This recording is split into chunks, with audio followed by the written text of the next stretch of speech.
L'ange de l'Éternel, je répète, Exode chapitre 3, à partir du premier verset. Moïse faisait paître le troupeau de Jéthro, son beau-père, sacrificateur de Madian, et il mena le troupeau derrière le désert, et vint à la montagne de Dieu, à Horeb. Retenez cette phrase.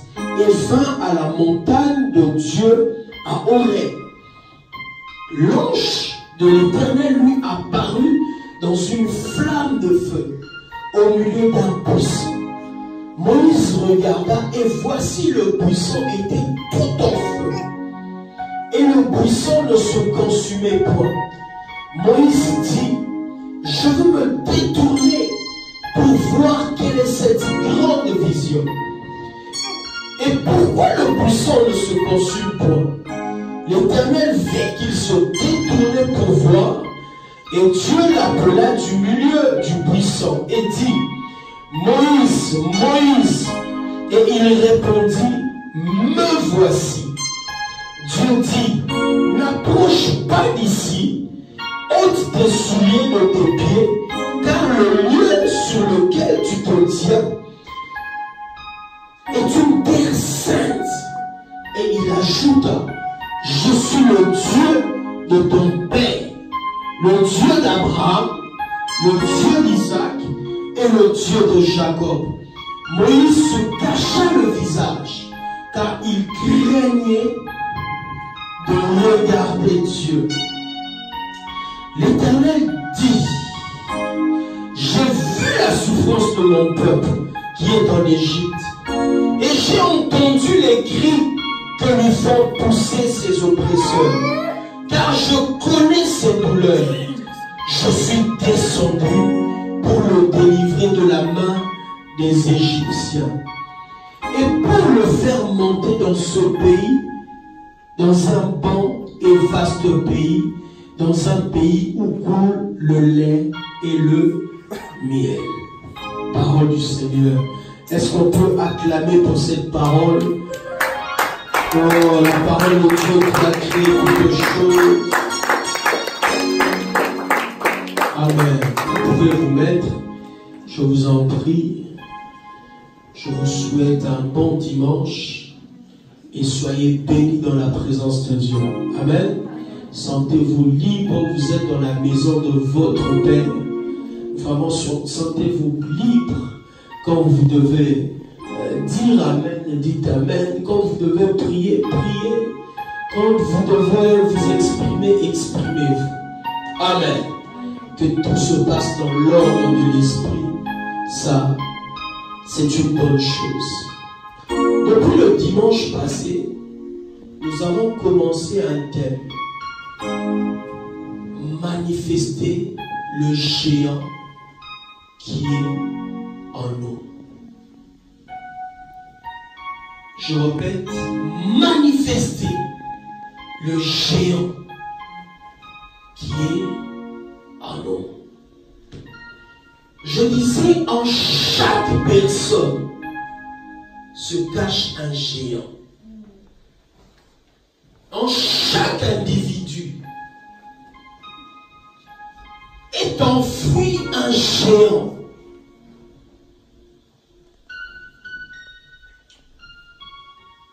Mon frère, est-ce que tu crois qu'en toi il y a un géant? Tu penses que oui, hein? Alléluia. Seulement, suivez-moi bien. En chacun de nous, il y a un géant. Même en Céleste, bien qu'elle ait elle a l'air ailleurs, déprimée, mais il y a, alléluia, en chacun de nous. Et la spiritualité ou la vie, la communion avec le Saint-Esprit, c'est de savoir collaborer avec l'Esprit pour manifester le géant qui dort en nous. Car il doit se manifester. Je disais, quand la parole dit la révélation la création, attend la révélation des fils de Dieu. C'est la manifestation de ces géants qui dorment. La création n'attend pas tout le monde. Mais la création attend la révélation des fils de Dieu. Et des fils de Dieu, ce sont des personnes qui manifestent les géants qui sont au-dedans d'eux. Ce ne sont pas des enfants. Car un enfant, la Bible dit, n'est pas différent d'un esclave. Je peux descendre un peu, s'il te plaît. Mais un fils, c'est celui qui sait communier avec l'esprit, collaborer avec l'esprit pour manifester le géant qui est en lui.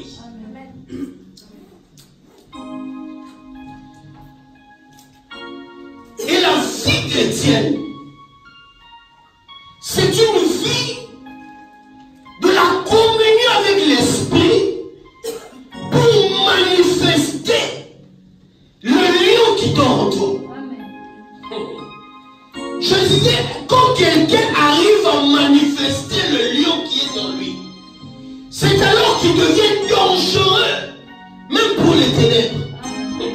C'est alors même les occultistes, les magiciens ont peur de lui, car il n'est pas comme tout le monde. Il est comme un Dieu, un petit dé, avec un petit dé. Il n'est pas comme tout le monde, parce qu'il arrive à manifester la divinité. C'est pas tout le monde qui arrive à manifester la divinité. C'est pas tout le monde. Alléluia. Nous devons manifester la divinité. Jésus a dit, vous êtes des dieux, mais pourquoi vous mourrez comme des hommes? Qui croit qu'il est un petit Dieu? Alléluia. Nous sommes des petits dieux. Et Jésus va s'étonner pour dire, pourquoi vous mourrez comme des hommes? Vous tombez comme des hommes.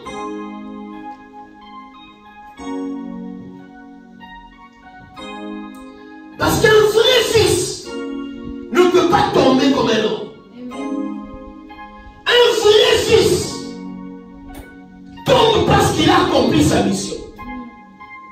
Un vrai fils, comme Jésus pouvait dire, tout est accompli, je vais en paix. Paul pouvait dire, la mort est un gain pour moi.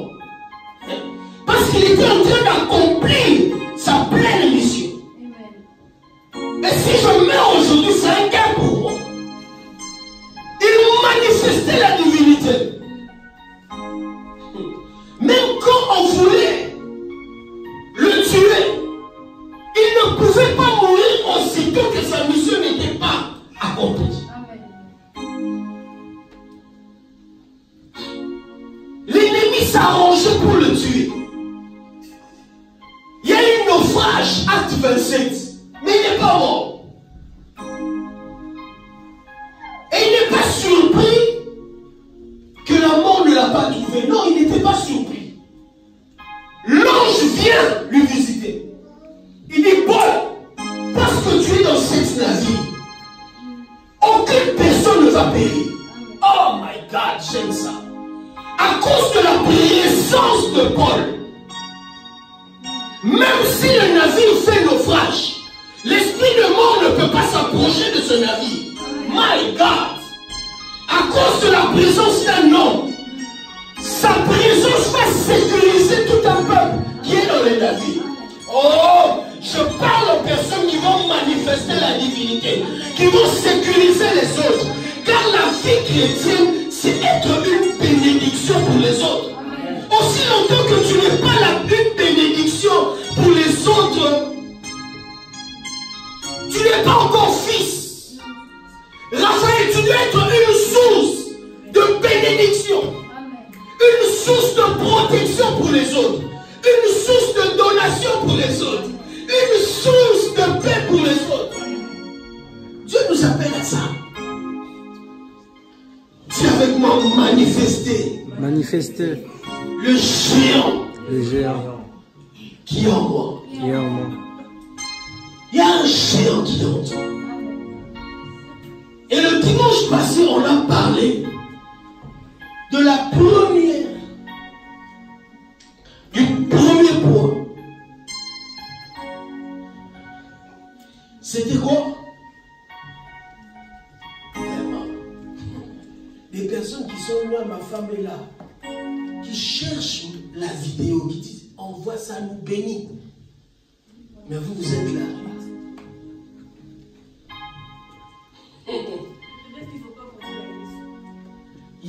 Le dimanche passé, mon premier point pour manifester la divinité, manifester le géant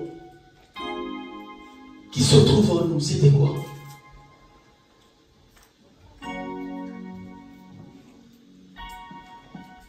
J'avais parlé de la spiritualité, d'être spirituel. Alléluia. Retenez ces choses. Retenez. J'avais parlé de la spiritualité, d'être spirituel. Parce que l'homme n'est pas que charnel, il est d'abord spirituel. Hein, mon frère Joël, redonne. Tu es d'abord spirituel avant d'être physique comme ça.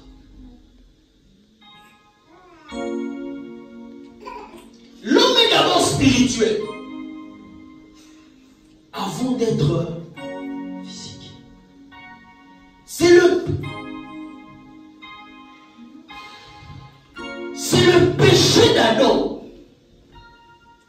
qui nous a fait perdre notre spiritualité. Je vais vous prouver ça bibliquement.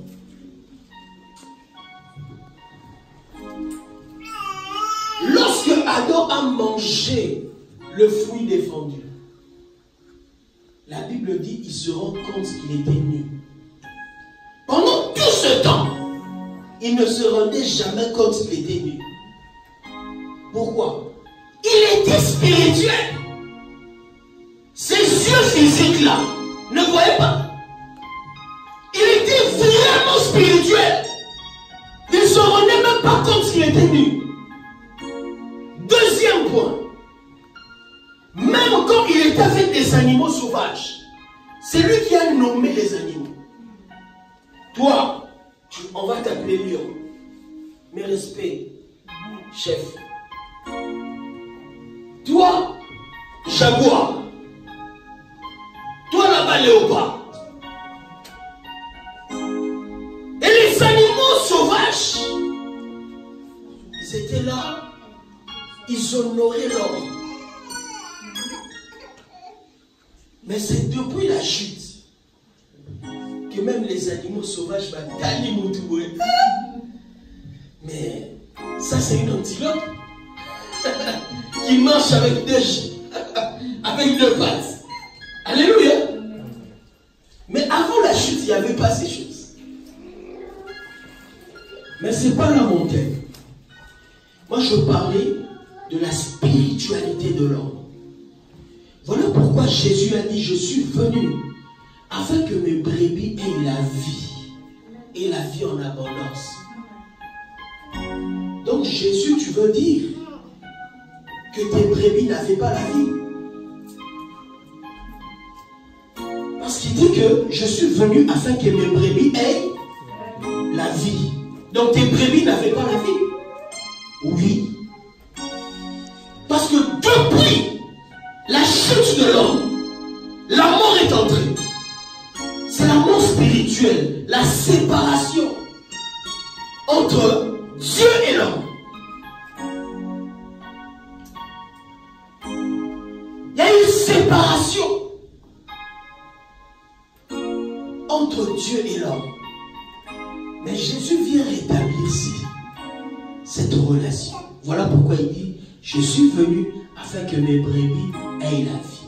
et la vie en abondance. Mais le deuxième point que je veux parler aujourd'hui, c'est même le... Il fallait que je commence par ça, mais c'était une erreur prophétique. Alléluia. Le deuxième point, pour manifester le géant qui est en toi,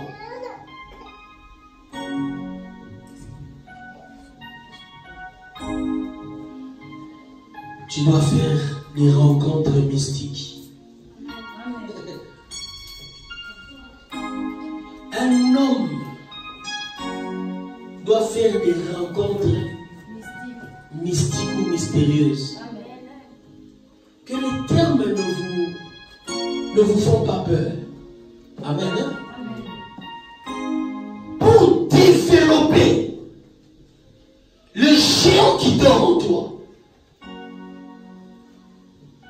tu ne dois pas que rencontrer des humains. Tu dois rencontrer Dieu. Amen. Pour manifester la divinité, pour manifester le géant qui est en toi, il ne faut pas seulement avoir une grande taille. Non, ça ne sert à rien. En réalité, dans l'homme, c'est l'esprit. Nous devons faire des rencontres avec Dieu. Amen. Nous devons faire des rencontres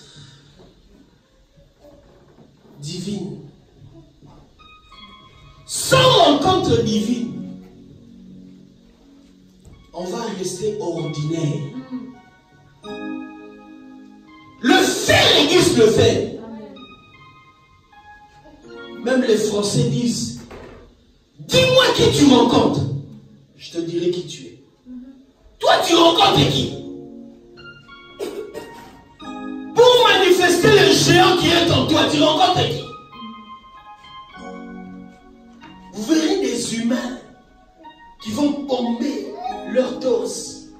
J'ai rencontré Obama. Parce que la rencontre change des choses. Oh my God. Je vous dis que des rencontres changent des choses.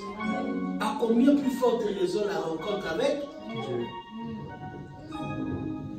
Dis avec moi, je dois rencontrer Dieu. Je dois rencontrer Dieu. Alléluia. Nous devons rencontrer Dieu.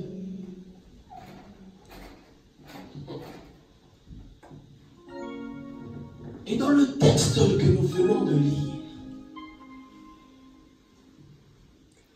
la Bible nous présente une histoire qui avait un buisson.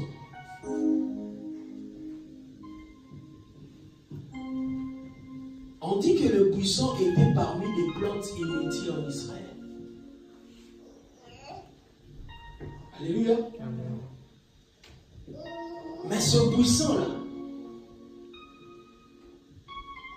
malheureusement ou heureusement pour lui,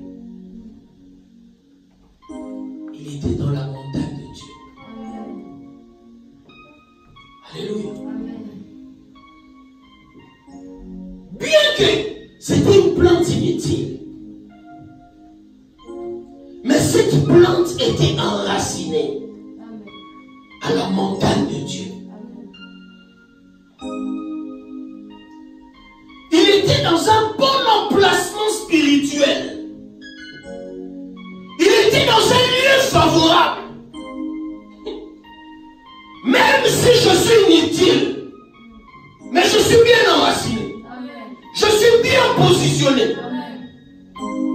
Est-ce que vous êtes avec moi? Même si, d'après le monde, tu es inutile, mais aussi longtemps que tu es bien positionné, tu vas manifester la divinité.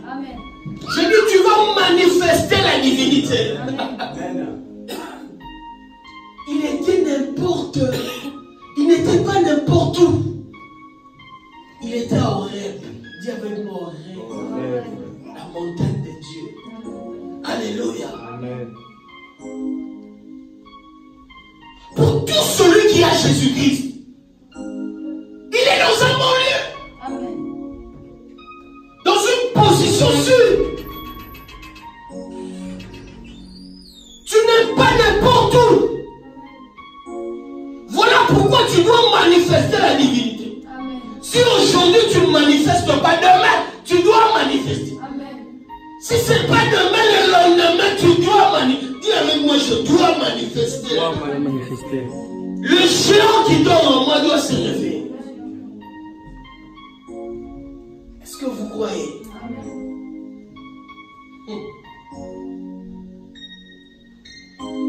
Et le buisson était là, planté à la montagne de Dieu.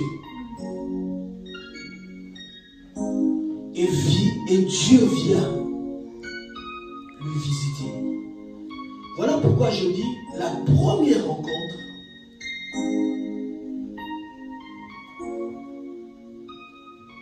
peut être dans la souveraineté de Dieu, où l'homme ne fournit pas beaucoup d'efforts, aucun effort, mais Dieu lui rencontre. Alléluia. Amen. C'est ce qu'on appelle la souveraineté de Dieu. Tu ne fournis aucun effort, mais le Tout-Puissant te rencontre. Mais il ne faut pas rester dans ce stade-là. Un fils connaît les lois spirituelles. Un fils sait comment faire marcher les choses. Si Dieu ne vient pas vers toi, il t'a donné la possibilité d'aller vers lui. Amen.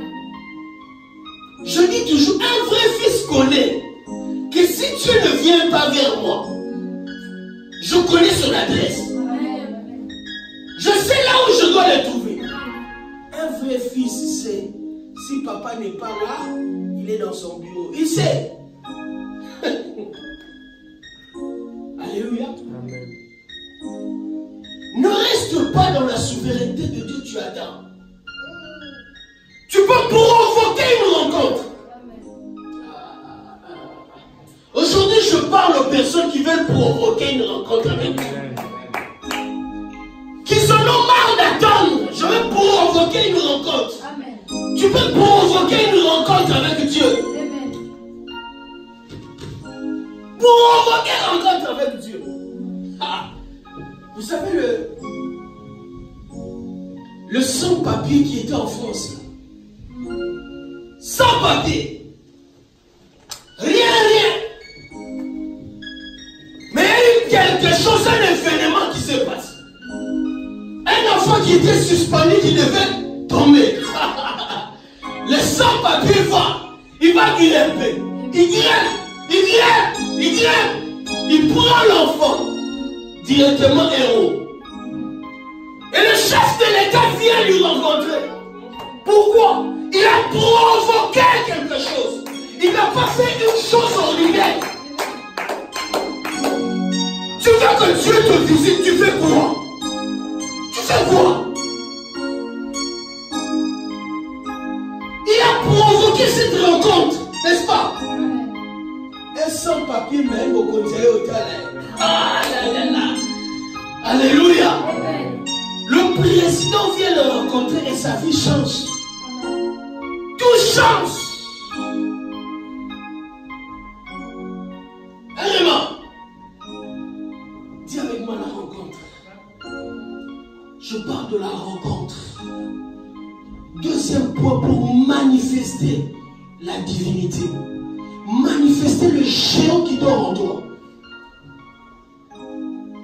Tu dois rencontrer Dieu. Et dans la rencontre avec Dieu, il y a des rencontres souveraines.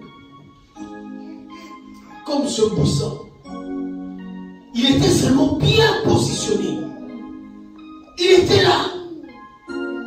Aujourd'hui, si Dieu ne me visite pas, demain il va me visiter parce que je suis dans un lieu sûr. Voilà pourquoi la vie chrétienne, il ne faut pas fuir. Fuir pour aller où? Même si ça ne marche pas, restez là. Ah! Tu vas aller où? Alléluia. Reste dans la parole. Reste dans ta communion avec l'Esprit. Ça va marcher un jour. marcher un jour. Alléluia. Amen. Ça va marcher un jour. Donc la deuxième des choses, c'est la rencontre. Et dans la rencontre, il faut savoir provoquer une rencontre avec Dieu. Amen. Amen. Savoir provoquer une rencontre avec Dieu. Quand Dieu ne vient pas chez toi, ne blâme pas Dieu. Il t'a donné les moyens d'aller vers lui.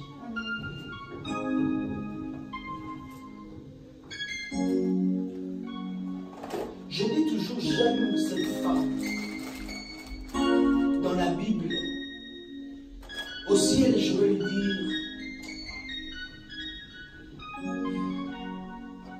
je respecte ta foi, j'honore ta foi. Elle a fait 12 ans en train de souffrir, de perdre le sang. Une maladie honteuse. Plus de mari. Et elle avait l'argent. Parce qu'elle voulait être guérie. Elle va dépenser tout son argent. Et en dépensant son argent par les médecins, malgré ça, elle ne sera pas guérie. Mais ne blâme pas Dieu.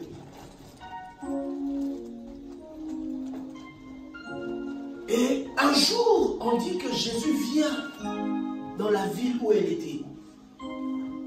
Jésus qui connaît les cœurs, le Dieu d'amour, le Dieu de compassion.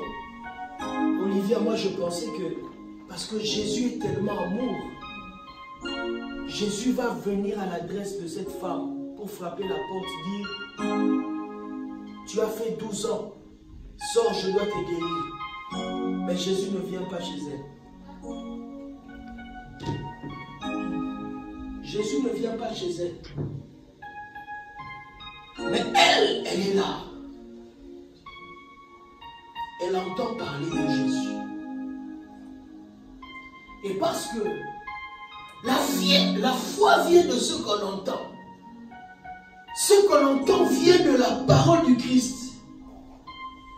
Elle commence à développer la foi. Voilà pourquoi même quand ça ne va pas, écoute Dieu. Écoute la parole. Tu es en train de réveiller quelque chose en toi.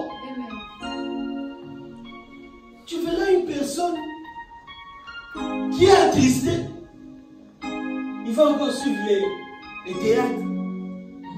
Des choses comme ça qui vont lui distraire, qui vont l'amener nulle part.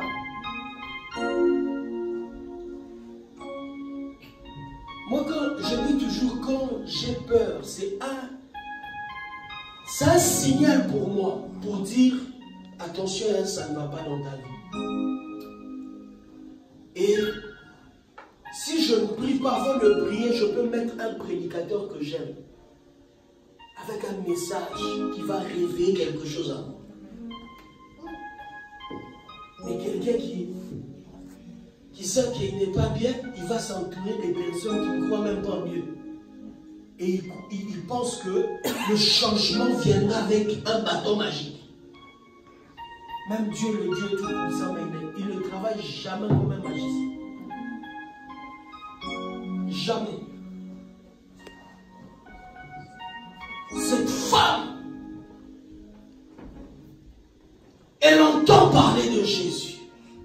Elle était malade, mais son oreille était en bonne santé.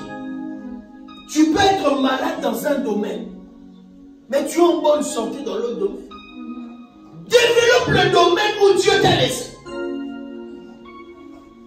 Elle va développer le domaine de l'écoute. Parce qu'elle n'était pas malade, elle n'était pas sourde, elle écoutait. Il guérit les malades. Jésus a guéri. Jésus a ressuscité Lazare. Jésus a fait ceci. Jésus a fait ceci. Ah! Ah! Si je peux seulement toucher le bord de sa robe, je serai guéri. En écoutant, elle a développé une foi que mon père spirituel appelle métallurgie. Je dois toucher le bord de sa robe.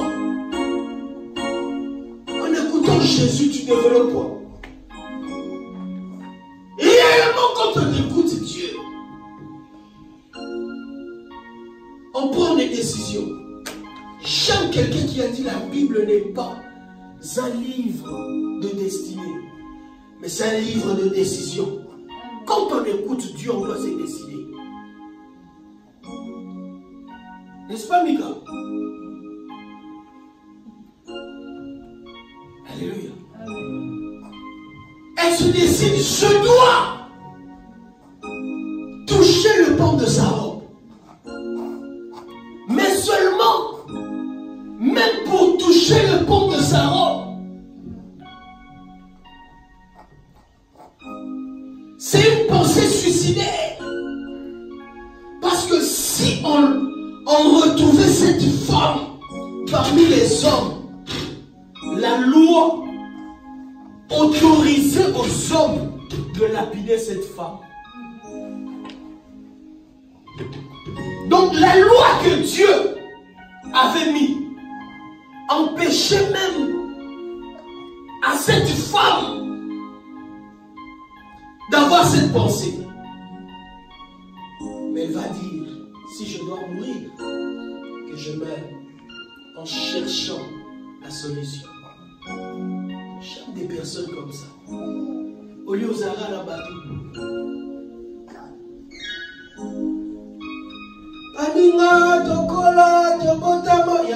Il y a une chanson au Congo.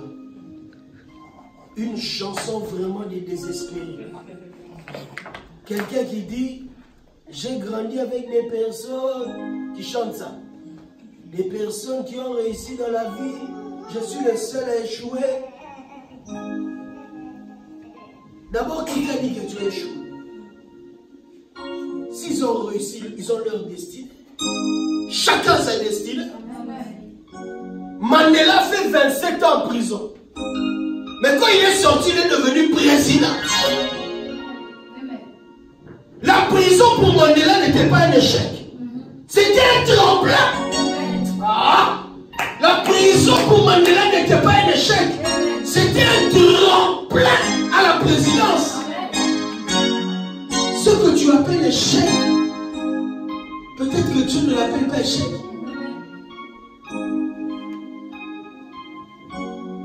Et cette femme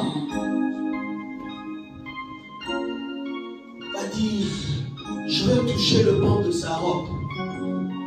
Et elle commence à marcher. Malgré que la loi l'interdisait, dit, je veux toucher le pan de sa robe. Je veux. Elle vient, même par derrière. Je connais l'adresse de ce Dieu. Je dois le rencontrer. Je dois le rencontrer. Elle marche. Toi qui veux rencontrer Dieu, est-ce que tu fais des pas? Est-ce que tu bouges? Car Dieu bouge avec des personnes qui bougent. Jésus a dit, mon Père agit, moi aussi j'agis. Il faut agir avec Dieu. Elle bouge. Elle bouge. Elle bouge. Elle bouge. Elle bouge. Ah! Un jour je vais arriver. Il me reste 5 mètres. 4, 3, 2, 1. Ah, il y a quelqu'un qui veut toucher Jésus. Il y a quelqu'un qui veut toucher Jésus. Tu cherches Dieu, tu cherches Dieu. Mais tu es déjà prêt à le toucher. Tu es déjà prêt à le toucher. Je dis à quelqu'un qui cherche Dieu, il va le trouver. Et il reste un peu. Accroche-toi. Accroche-toi. Il y avait une foule. Tout le monde voulait toucher Jésus. Laissez-moi vous dire. Beaucoup de personnes touchaient Jésus sans recevoir quelque chose. Beaucoup de personnes sont là. Je ne suis pas un prophète de malheur. Mais si vous attendez à rien, vous n'allez rien recevoir. Vous sortez d'ici. Ah, l'évangéliste avait été habillé en noir. C'est fini.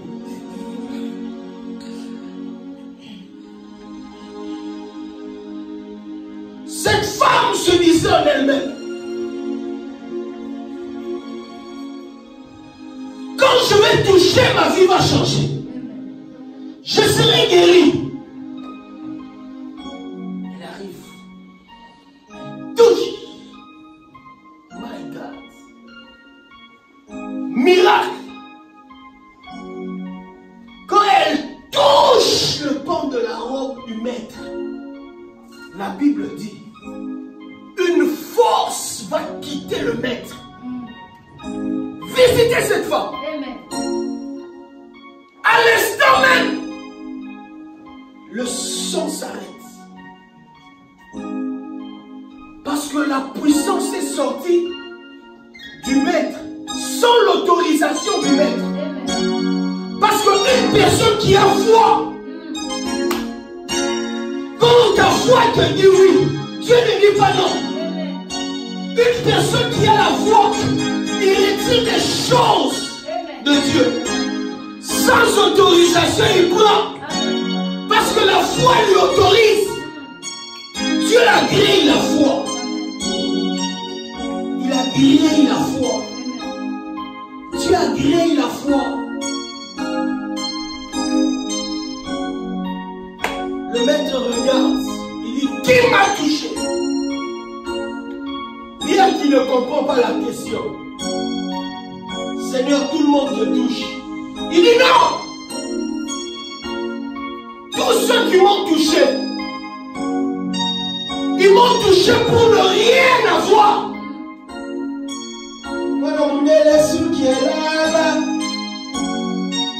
Il y a des personnes qui m'ont caressé parce que je suis beau. Il y a des personnes qui ont dit, ah, voici le Dieu, celui qui a ressuscité Lazare. Mais elle là, elle s'approchait en priant, en soupirant d'avoir quelque chose.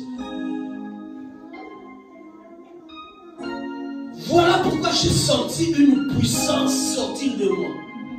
Est-ce qu'aujourd'hui il y a quelqu'un qui peut retirer une puissance de Dieu? Amen. Ah! Je suis le même hier, aujourd'hui. Est-ce qu'il y a quelqu'un qui peut retirer la puissance de Dieu aujourd'hui? Pour bénir sa vie. Amen. Il y a quelqu'un qui peut retirer la puissance de Dieu pour visiter sa vie. Amen. Pour donner la solution aux choses que tu as tant cherché dans le monde. Est-ce qu'il y a quelqu'un qui peut retirer la puissance de Dieu? Voilà pourquoi je dis, nous faisons chômer la puissance de Dieu. Dieu est toujours Dieu. Amen. Mais c'est à nous de foi pour provoquer une chose.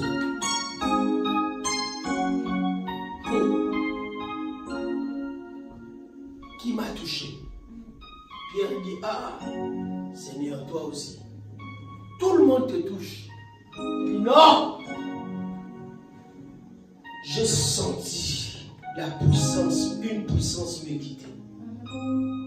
Et la Bible dit, la femme était tellement effrayée. Elle va raconter une histoire. Seigneur, c'est moi. Parce que j'ai tellement souffert. Jésus dit, mais je ne suis pas contre. J'ai tellement de puissance. Ça, c'est moi qui dis. Je vous ai déjà dit, venez à moi, vous tous qui êtes fatigués, chargés. Moi, je vous donnerai du repos. J'ai tellement la puissance à donner tout, à donner des repos aux gens. Vous savez, même si le monde entier, on est 7 milliards, même si on venait nous tous chez Dieu, il nous nous donne la solution à tout problème. Amen. Et il reste toujours avec des solutions en abondance. Amen. Et Jésus va lui dire, ta foi t'a sauvé. En grec, ça veut dire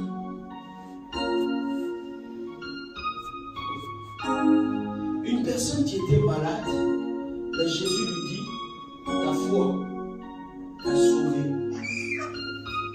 Jésus lui parle du salut, mais pas d'abord du salut physique. Jésus lui parle du salut spirituel.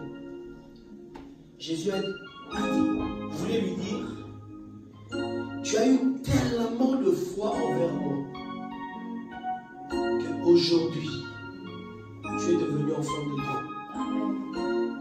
Aujourd'hui, tu es passé de la mort spirituelle à la mort, à la vie, pardon. Ton nom est inscrit dans le livre de vie. Alléluia. Dis avec moi la rencontre. La rencontre. Est-ce qu'il y a quelqu'un qui veut provoquer une rencontre avec Dieu? Une rencontre avec Dieu. C'est pas seulement tu dois le voir physiquement comme ça.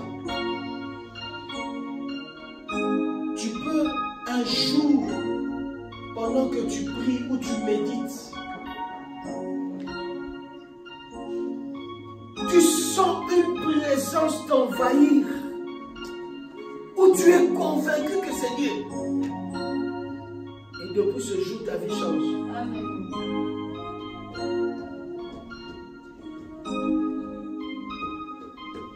Je le dis toujours. Je connais le Saint-Esprit le jour où il m'a visité. Raphaël, c'était plus fort que moi. Je sentais une présence m'envahir. Et depuis ce jour, je ne suis plus le même.